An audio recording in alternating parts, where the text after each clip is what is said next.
na bobo, say I am a baby.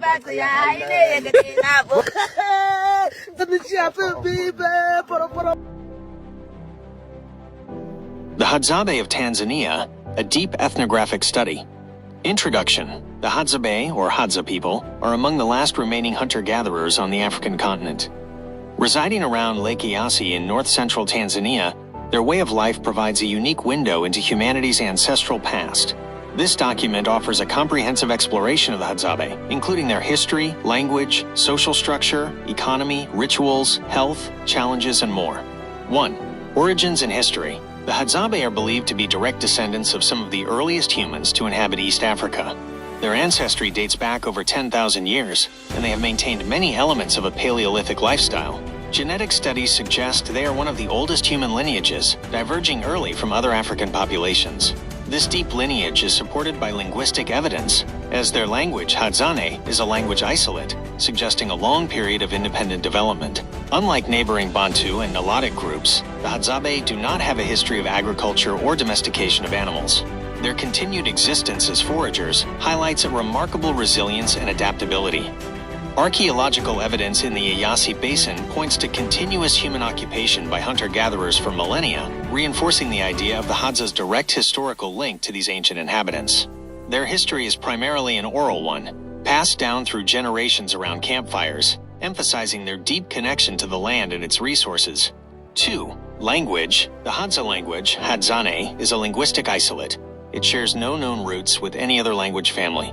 It is one of the few African languages that employs click consonants, a distinctive feature shared by only a handful of other languages, primarily in southern Africa, like the Khoisan languages, and to a lesser extent in East Africa, like the Sandawe language, another isolate. While some linguistic theories have attempted to link Hadzane to Khoisan languages, these connections remain unproven, solidifying its status as an isolate. The language is solely oral. Children learn it from birth, and stories, songs, and histories are passed down verbally, maintaining the group's identity and oral tradition. Despite external pressures and increased contact with Swahili speakers, the Hadza language remains vigorously spoken among most of the population, especially among those maintaining a traditional lifestyle. However, concerns about its long-term viability persist, with some sources listing it as quote-quote vulnerable due to the relatively small number of speakers, around 1,500 to 2,000 total, with fewer than 1,000 fluent speakers maintaining a fully traditional lifestyle. 3.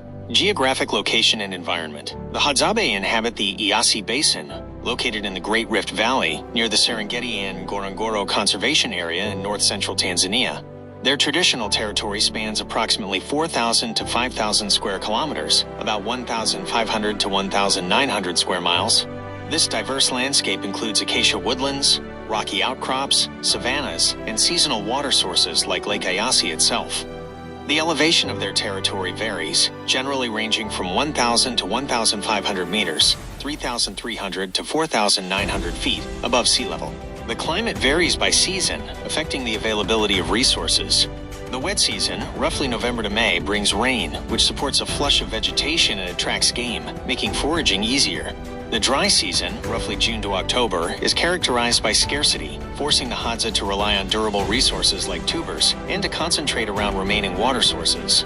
These distinct wet and dry seasons shape their movement patterns and food choices as they follow the ecological rhythms of their environment. The vegetation is primarily dry acacia comifera bushland, interspersed with baobab trees, which are crucial for both food, fruit, and shelter. 4. Population and settlement. The Hadzabe number between 1,200 to 1,300 individuals, although only about 300 to 400, maintain a purely traditional hunter-gatherer lifestyle, relying exclusively on foraging for their sustenance. The remaining population engages in varying degrees of interaction with settled communities, often participating in temporary labor, bartering, or sending their children to schools.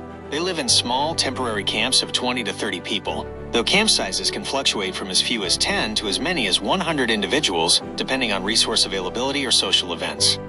These camps are not permanent. Families move frequently, often every few weeks or months, based on resource availability, e.g. following fruit ripening seasons or game movements, disease outbreaks within a camp, or social reasons, e.g. conflict resolution joining relatives.